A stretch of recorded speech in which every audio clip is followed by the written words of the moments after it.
Welcome to a new series called Address the Yes, where you guys have been making a lot of comments, and some of them are just either too long to write a response to, or there's just a lot of comments where I'll just be replying the exact same thing. And there's some things we've got to talk about. First being this one right here, and I just call it WD40. This is actually not exactly WD40. It has the same purpose. It's a water dispersant.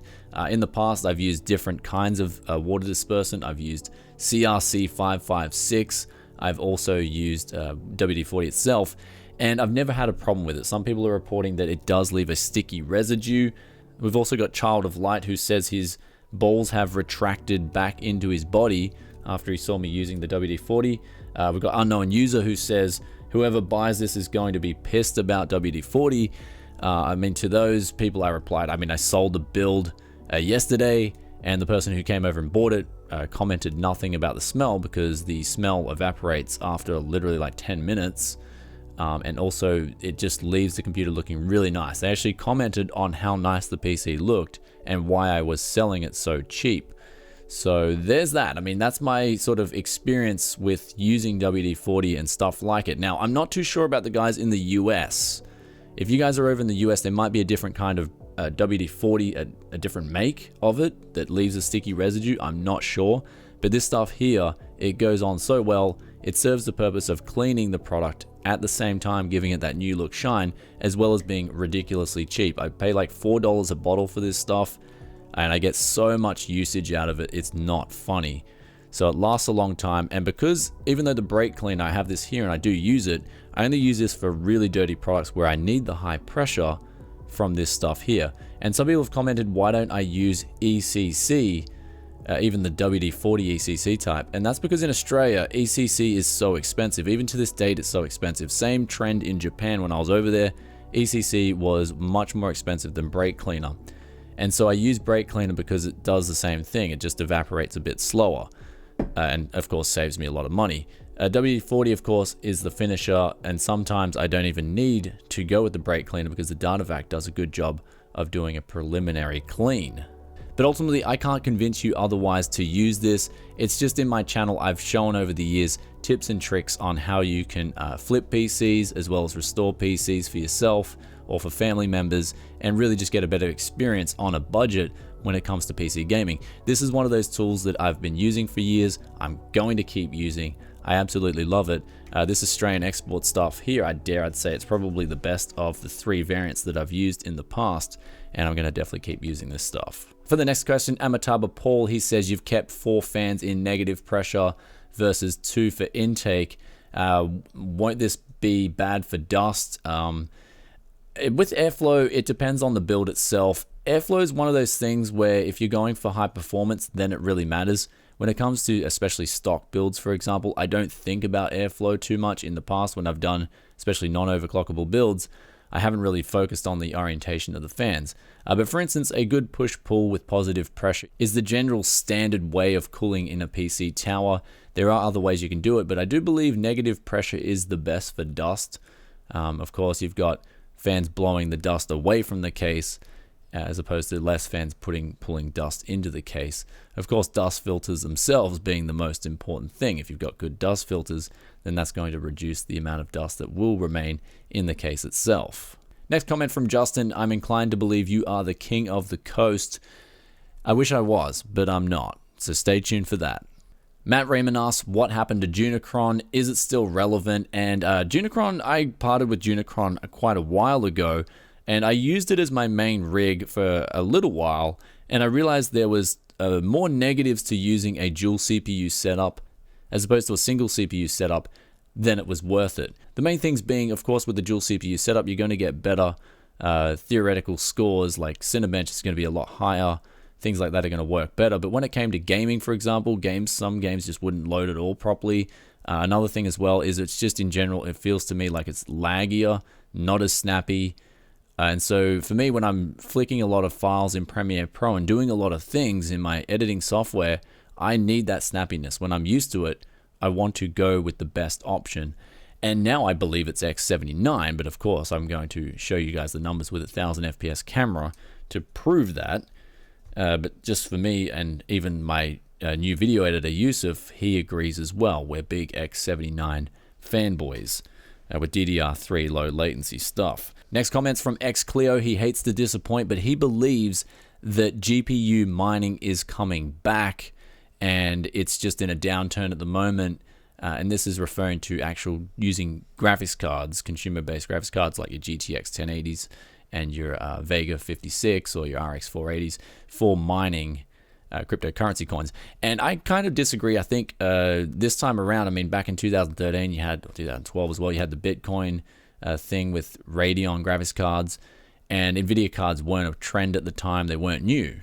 But this time around, you had NVIDIA graphics cards being able to be used for mining. So it was kind of like it brought in a new market. And myself included, I was like, well, I had a lot of cards on hand at the time as opposed to 2013. So I decided to start mining. After this bust, I don't know if GPU mining is going to become as popular as it ever was in 2017. Because again, a lot of people would have been burned by the fact that they would have went out and bought all these expensive mining rigs and not got their return on investment, especially now. Mining on GPUs, especially in most parts of the country, where if you're paying over 20 cents for a kilowatt hour, for example, it's not going to be profitable. And so a lot of people are selling off their mining rigs. Me and the King of the Coast, we've been cleaning up on the deals. Just call us the janitors. We're getting that good of a deal. And then next we move on to Charles. He says he prefers the old style of cleaning at Tech Yes City. And I enjoy it. I love cleaning PC parts. But because I've got to move a lot more PCs, time is a factor. I'd love to be able to spend a lot of time on just cleaning one PC. I mean, some of those PCs back in the day, I would spend over a whole day just cleaning that up and prepping it. And so I realized I had to find faster methods to get the same result. And that's why I'm sort of taking you guys with us on a journey and doing this. Any faster method I can find, I will do that and implement that here on the channel. So this is a new meta where I've got the data vac and I've got the WD40 or the Australian export at the same time, and I'm just hosing down those PC parts. It's awesome. I love it. I can recommend it. In terms of the old metas, I'll do them from time to time. Don't worry. When the right build comes in that's really filthy, which some of those builds can be really filthy, I just haven't really come into any of them. When some of those really filthy builds come in, you'll see some Phase 3 Tech Yes loving. Don't worry. Next up, Carl says, Petyr Baelish reviewing motherboards subscribed. Hey man, you can call me whatever you want, Carl. Thanks for the subscription. Next up, we got Philithes. I think I pronounced that right. I might have butchered it. I've lost hope that there will never be an SR2 build anytime soon. SR2 build is coming, just like the health video, but I had to have a holiday. Don't lose hope. It's coming. It's coming.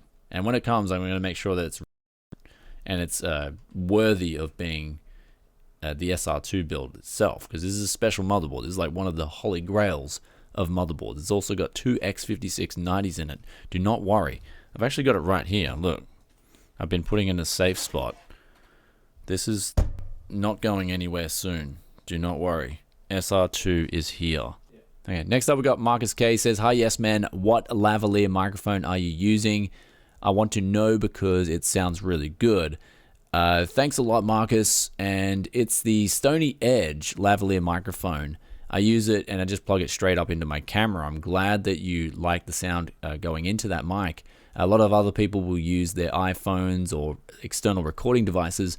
Me personally, because I've got to do a lot of videos and usually as a one-man band, I just have to save time any way possible. And because now I've got more expensive camera gear, the ADCs and the amps on those cameras actually are really good. So I'm able to get away with just plugging a lavalier straight into the camera. Now, once I talk about mics, one thing is, if you want to copy paste the mics I use, just be aware that there are different mics for different people's voices. For instance, some people might, their voice might go well with a harsher or a brighter mic. Some people's voices might go well with a more deeper mic. And so I think the Stony Lav mic is more of a warmer, that's the word I'm looking for, warmer mic. This mic here, the MXL V67G, same thing, it's a warmer mic. And for some reason, I've looked over the last couple of years what my audience like, and it seems to be that a warmer mic with my voice is what the audience prefer. It's easier listening. So once you get used to what your audience likes with that particular microphone, then you should match up with that microphone. But of course, if you want to copy pasta, then I'll put links in the description below for you. Next up, Igor's comments that he's worried about WD-40 or water dispersant not evaporating. It does evaporate, and once it evaporates, it still looks better than before you applied it. It just really gives it a nice matte shine. Even though it does look shiny and pretty initially, after a couple of days, it just really looks good. Next up, Ricky Castro, he states, what about 2 Xeons X5675s in an ASUS motherboard? Would you get better results?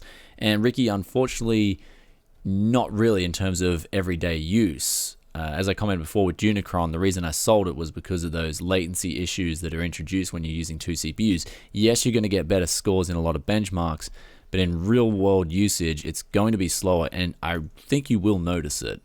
Next up, Ryden says he has no clue. What does turn $900 into $13.99 mean? It means you go out and you buy something for $900, you clean it up, you add a 1 terabyte hard drive in, and then you sell it for $1,400. So next up, Vladimir Putin says, please don't use WD-40, just use ECC. And it goes back to those initial questions. Again, ECC is very expensive in Australia. And of course, even if there was ECC here, I'd still use the water dispersant in my Arsenal as the finishing product. Next up, we've got a comment from Cheap Chips, which I've never thought about before until I read his comment, and that is, how much of the stuff that you buy do you expect is stolen? Most of it or not a lot of it? Honestly, the answer to that is I've never thought about the stuff being stolen. Mind you, if I do meet someone and they are really sketchy on the phone or their text messages don't check out and they want to meet me somewhere in like a really weird place, I will turn down meeting that person. And so in the past, I have actually not met up with people due to them just seeming fishy and dodgy. Usually every single person I meet is just normal. I mean, maybe that's just the benefit of being in technology. And every person who sells me the stuff knows what's inside it as well. It's got an i7 or an i5. I expect if someone was into stealing this stuff, they just wouldn't have a clue what's in it. And if that's the case, I'd be like, okay, where are you getting this stuff from? But in terms of what I've bought in the past, I expect actually none of it to be stolen. Next up, Jamie Williams comments, you got 4.6 gigahertz and 915 Cinebench points in this video. I'll click the link up here. And his is only getting 922, but he's got 4.8 gigahertz. What is going on here? Basically, you can optimize Windows. Oh, shit. Basically, if you haven't checked already, I've got the Windows 10 optimization guide up here. It will improve your Cinebench scores ever so slightly. There is that little difference, as well as maybe your overclock at 4.8 gigahertz might actually not be 100% stable. So you should be getting a slightly better score than that. And of course, try to overclock your memory if you can.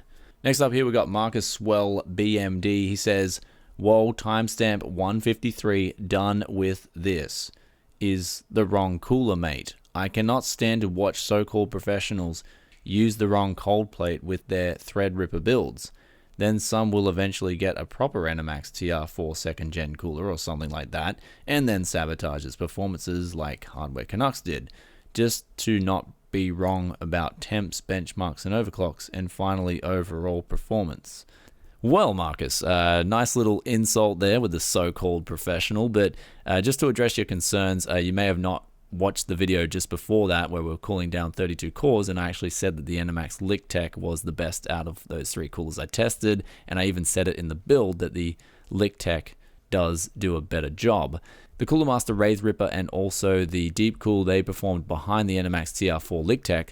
The liqtech, to its credit, is an amazing cooler that does a really good job, and I did watch Hardware Canucks' video, and I do disagree with their results. I think they need to go back and retest and get some more accurate numbers because they were not anywhere near mine. And I know for a fact also that liqtech will beat out the Corsair H100i Pro, especially on TR4, because they've mounted a massive plate on the bottom of that cooler and it fully connects with the IHS on the Threadripper CPUs.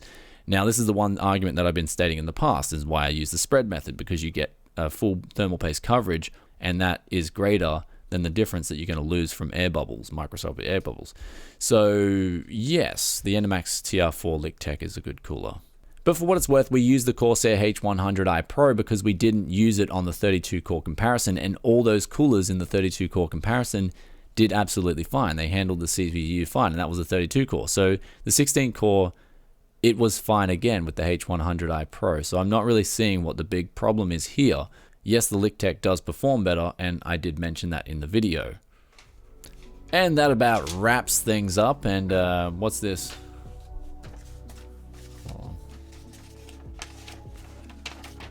Okay. Read this. Okay. Miscellaneous. Are you aware that some of your videos are being blocked in the US?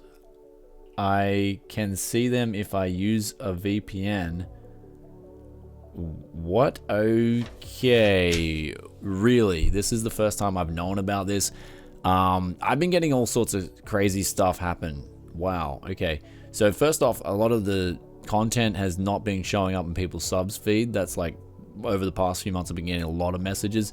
Now this is pretty ridiculous. I'm going to tag at YouTube in my videos as to why my content would be getting blocked in the US. That's very bizarre.